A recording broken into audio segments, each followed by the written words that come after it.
Exercise 6.1 red rose प्रकाशन। Exercise 6.1 class 7। ये है 1 का आईजे क्वेश्चन और ये अलजेब्रिक एक्सप्रेशन वाला लेसन है। ठीक है जी, अलजेब्रिक एक्सप्रेशन चैप्टर का नेम है जी आपका बच्चों अलजेब्रिक एक्सप्रेशन। जो भी बच्चा रेड रोज प्रकाशन का मैथ पढ़ता हो या अदर कोई भी पढ़ता हो, सभी में एक जैसे क्वेश्चन होता है। तो अभी चलिए हम इसको हल करते हैं। इसमें 3 पार्ट है। एक पार्ट ये रहा, एक ये रहा और तीसरे वाला ये रहा। इन वाले तीनों पार्ट्स को ऐड करते हैं। वो कह रहा है कि भैया इनको ऐड कर दीजिए। चलिए हम क्वेश्चन को हल करते हैं। यहाँ पे क्या है 2, 4 और 3। तो पहले हम इसको लिख लेते हैं संख्या में 3x² 2 x² 4 और 5/3। ठीक है जी। दूसरे वाला ये रहा 5x² 4 3x² 5 माइनस के x अपॉन में 1। ये है जी 1/5 x²।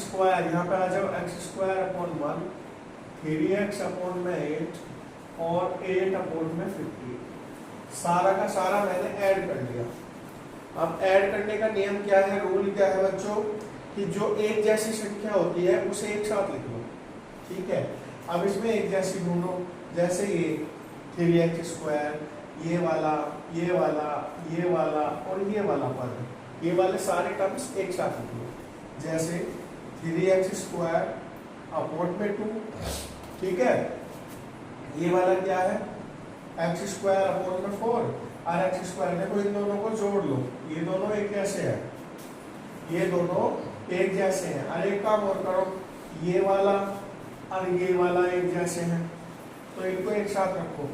3x² 2 और वो वाला क्या है x² 1।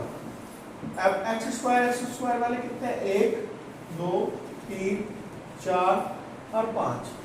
ठीक है जी। 4 5 एक जैसे दे रखते हैं, तो सबको एक साथ ले आओ। ये लिख लिया मैंने, ये वाला लिख लिया। अब लिख लेंगे इसे 3x² 5। ये भी माइनस का, ये भी माइनस का।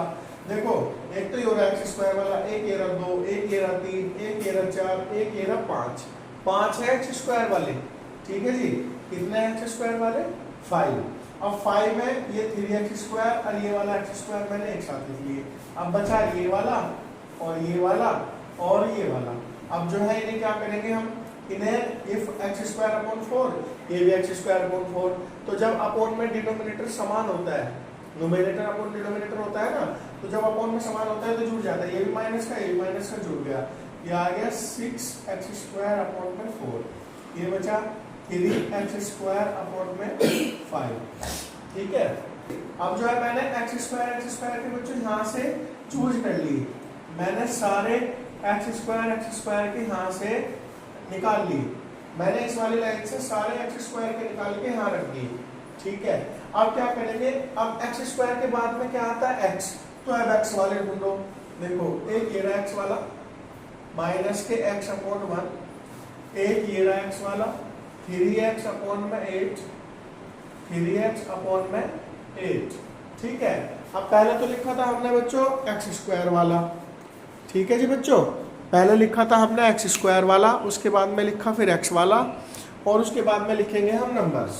नंबर्स में कौन कौन सा है, एक ये रहा नंबर्स 5/3, एक ये रहा नंबर्स 1/5, एक ये रहा नंबर्स 8/50। तो ऐसे करके हमने लिख लिया है। ठीक है जी। आगे चलते हैं।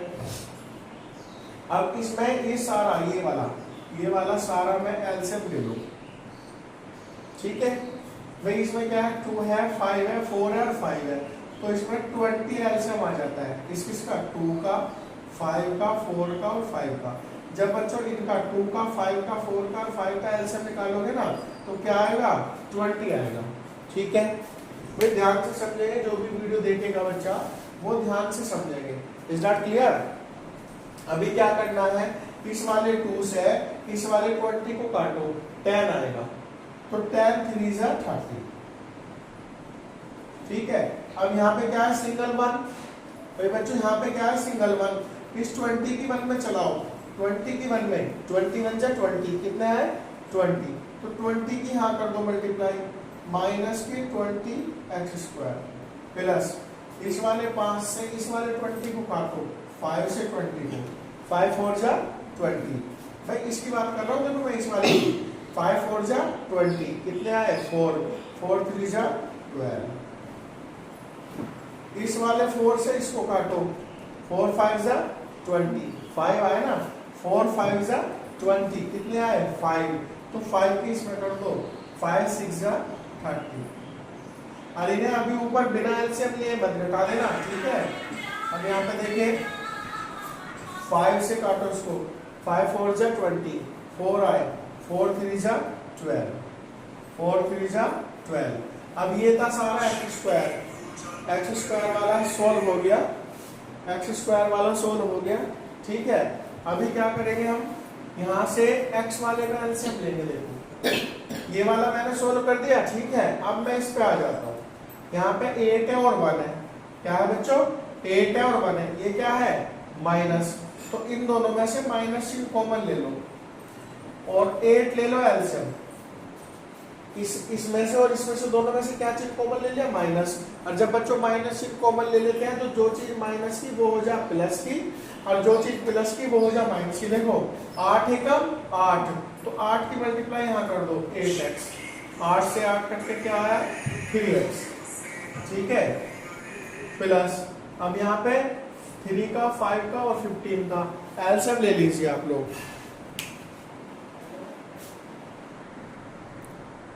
3 का 5 का और 15 का, देखो इसकी बात कर रहा हूँ, इस वाले की बात कर रहा हूँ, ध्यान से देखो। 3 का 5 का और 15 का एलसीएम क्या आएगा 15। इस वाले 3 से काटो इसको, 5 आए, 3 5 जा 15, 5 आए, 5 की 5 में, इस वाले 5 से इसको काटो 15 को, 5 3 जा 15 कितने आए 3 की 1 में, इस वाले 15 से 15 को 1 आएगा, 15 1 जा 15, 1 की 8 में, ठीक है बच्चों। अब आगे देखो ये क्या है 30x², क्या है 30x², क्या है बच्चों 30। तो पहले इसमें प्लस प्लस के ऐड कर लो, क्या ऐड करेंगे प्लस के, ये 30 है, ये 12 है और ये 12 है, तो ये वाले और ये वाले ऐड कर लो, ठीक है जी। 30 और 12 30 और 42, 42 और 12 54x²। अब माइनस माइनस के ये दोनों 20 और 30 कैसा माइनस का, 20 और 30 कैसा माइनस का, माइनस माइनस के जुड़ जाते हैं, चिन्ह माइनस का ही रहता है, ठीक है। अपोन में क्या आया 20, ऐसे यहाँ पे क्या लग रहा माइनस, 8x में से 3x गए, क्या बचेंगे 5x, अपोन में 8। यहाँ पे देखना 5 5 जा 25, 3 1 जा 3, 8 1 जा 8, अपोन में 50, ठीक है जी। अब 54 में से 50 जाके क्या बचेगा 4x², अपोन में 20, यहाँ पे क्या बचेगा 5x, अपोन में 8, यहाँ पे क्या बचेगा 25 और 3 कितना होता है 28, और 28 में से 8 जाके कितना बचेगा 20, अपोन में 15, यहाँ कर लो इसे, 4 1 जा 4, 4 5 जा 20, तो यहाँ पे आया x² अपोन 5, ये क्या है 5x अपोन 8, ये क्या है 5 4 जा 20, 5 3 जा 15, तो ये आया 4 अपोन 3। ये आपका आंसर आ चुका है, आंसर आ गया आपका x² अपोन 5, 5x अपोन 8 और 4 अपोन 3। अगर किसी को कोई चीजें समझ ना आई हो तो वीडियो को बराबर दोबारा से बैक करके देख सकते हैं और वहीं से फाइंड आउट कर सकते हैं। नंबर सेकंड है आपका, right the numerical coefficient of each terms. Numerical coefficient का मतलब है आंकिक, मतलब नंबर्स वाला। कौन सा है बच्चों नंबर्स वाला। देखो हमें 2 क्वेश्चन करना है, 2 क्वेश्चन में क्या है, ये है माइनस का 7y, तो इसमें न्यूमेरिकल कोफिशिएंट कौन सा है, ये वाला माइनस का 7, आ गया आपका आंसर, ठीक है। अभी देखो इसका बी पार्ट देखो बच्चों इसका, ये क्या है 3 अपोन 4 AB, क्या है ये 3/4 AB। इसका न्यूमेरिकल कोफिशिएंट क्या है 3/4। न्यूमेरिकल से मतलब नंबर्स वाला है, न्यूमेरिकल से मतलब क्या है नंबर्स वाला। इसका सी पार्ट देखो बच्चों, ये क्या है x², क्या है ये x², और x² के आगे क्या लिख रहा -1। जहां कुछ नहीं लिखा होता वहां -1 लिखा होता है, तो इसके x² के आगे क्या लिख रहा -1। तो ये इसका न्यूमेरिकल कोफिशिएंट। अभी इसका डी पार्ट देखो, डी पार्ट में क्या है, डी पार्ट में दे रखा बच्चों 5/7 a²b, 5/7 a²b, ये दे रखा है 5/7 a²b। तो इसका न्यूमेरिकल कोफिशिएंट क्या है 5/7, 5/7 आंसर। इसका ई पार्ट देख लीजिए, ई पार्ट देखेंगे, ये दे रखा बच्चों x y z। तो इसमें कोई न्यूमेरिकल नंबर है नहीं है जो 1 हाइड है, 1 छिपा हुआ है बच्चों, 1 क्या है हाइड। तो इसका क्या आंसर आएगा 1 आंसर आएगा। उसके आगे कौन सा है f part, -k 3x² z²। अब इसमें बच्चों न्यूमेरिकल कोफिशिएंट क्या है -3, इसमें न्यूमेरिकल कोफिशिएंट क्या है -3। अब जी पार्ट में ले लीजिए, जी पार्ट देखो 1/2 a² b² c²। ध्यान दो बच्चों, a² b² को छोड़ दो तो न्यूमेरिकल कोफिशिएंट क्या बचेगा 1/2 न्यूमेरिकल कोफिशिएंट।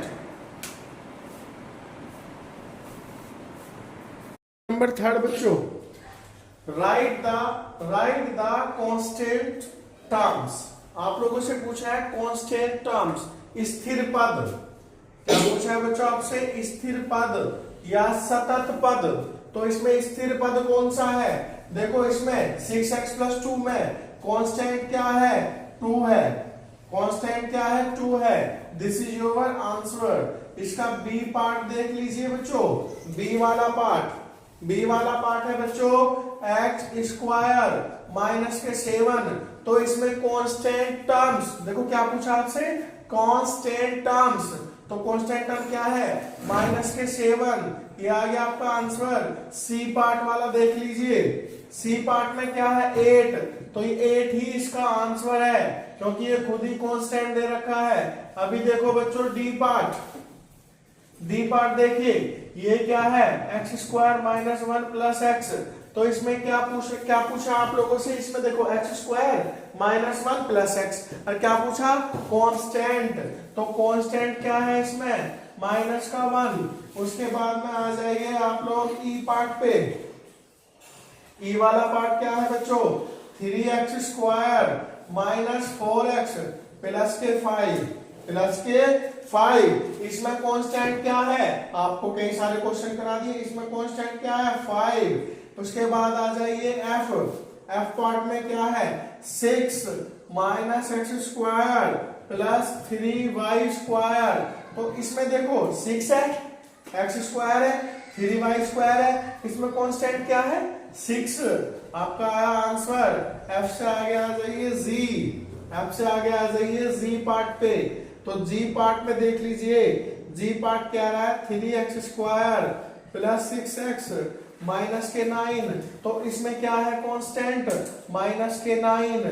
जी के बाद में क्या आता है आपका बच्चों, जी के बाद आता है आपका h, जी के बाद आता है जी आपका h। ये है 4x² - 1, इसमें कांस्टेंट क्या है -1। देखो एक बार रिवाइज कर लो, बड़ा ही सिंपल है। सामने देखो 6x+2 में कांस्टेंट टर्म्स क्या है 2, x² - 7 में कांस्टेंट क्या है -7, 8 में कांस्टेंट क्या है 8, x² - 1 + x में कांस्टेंट क्या है -1, 3x² - 4x + 5 में कांस्टेंट क्या है 5, 6 - x² + 3y² में कांस्टेंट क्या है 6, 3x² + 6x - 9 में कांस्टेंट क्या है -9, 4x² - 1 में कांस्टेंट क्या है -1। 6.1 एक्सरसाइज का क्वेश्चन नंबर 4 लास्ट क्वेश्चन है। बहुत छोटे क्वेश्चन है, बहुत छोटे जो तुरंत समझ में आ जाते हैं। जैसे right all the terms of which of the following algebraic expression. तो फोर्थ वाले में ए पार्ट है बच्चों, ये क्या है 3x। और दोनों के बीच में क्या आ रहा है, मल्टीप्लाई। तो ये दोनों अलग अलग नहीं है, एक ही है। तो ये आया आंसर आपका। अब इसका बी पार्ट देख लीजिए बच्चों, इसका बी पार्ट देख लीजिए। बी वाले पार्ट में क्या है बच्चों, ध्यान देंगे। बी वाला पार्ट है एक्स स्क्वायर माइनस के 8। बी वाला पार्ट क्या है बच्चों, एक्स स्क्वायर माइनस 8। इसमें कितने टर्म्स हैं, एक तो ये हो गया एक्स स्क्वायर, इसमें कितने पद हैं, 2 पद हैं। एक तो ये रहा एक्स स्क्वायर और दूसरे वाला क्या है, माइनस का 8। तो ये आपका आंसर आ गया। अभी सी वाले पार्ट पर आ जाओ बच्चों, ठीक है। सी वाला पार्ट क्या है, 3x और प्लस 4y। तो इसमें कितने टर्म्स हैं बताना, 3x प्लस 4y, 2 दिख रहे होंगे। एक तो ये रहा 3x को अलग कर लो और कोमा 4y, 3x और कोमा 4y, 2 ही तो है। अब देखो इसमें डी पार्ट देखो, डी वाला पार्ट, डी वाला पार्ट देखो बच्चों, डी वाला पार्ट ये है x की 3 और ये है बच्चों किसकी, y की 3, ठीक है। ये क्या है x की 3, ये क्या है y की 3। तो इसमें कितने टर्म्स हैं, 2, x की 3 और कोमा y की 3, आंसर। फिर उसके बाद में क्या है बच्चों, e। अब देखो a की पावर 3, b की पावर 3, माइनस के 2ab और प्लस के 6, प्लस के 6। तो आपका इसका 4 का ही पार्ट है बच्चों। देखो यहाँ a की 3 प्लस b की 3 माइनस 2ab प्लस 6। तो पहले आएगा a की पावर 3, फिर आएगा b की पावर 3, फिर आएगा 2ab और फिर आएगा 6। तो इसमें 4 पद है। और आज बच्चों 14 सितंबर है, तो 14 सितंबर को सभी बच्चों को मेरी ओर से हिंदी दिवस की हार्दिक शुभकामनाएं। सुखी रहे, खुश रहे, पढ़ते रहे, आगे बढ़ते रहे, नया नया ज्ञान अर्जित करते रहे। Good morning everyone.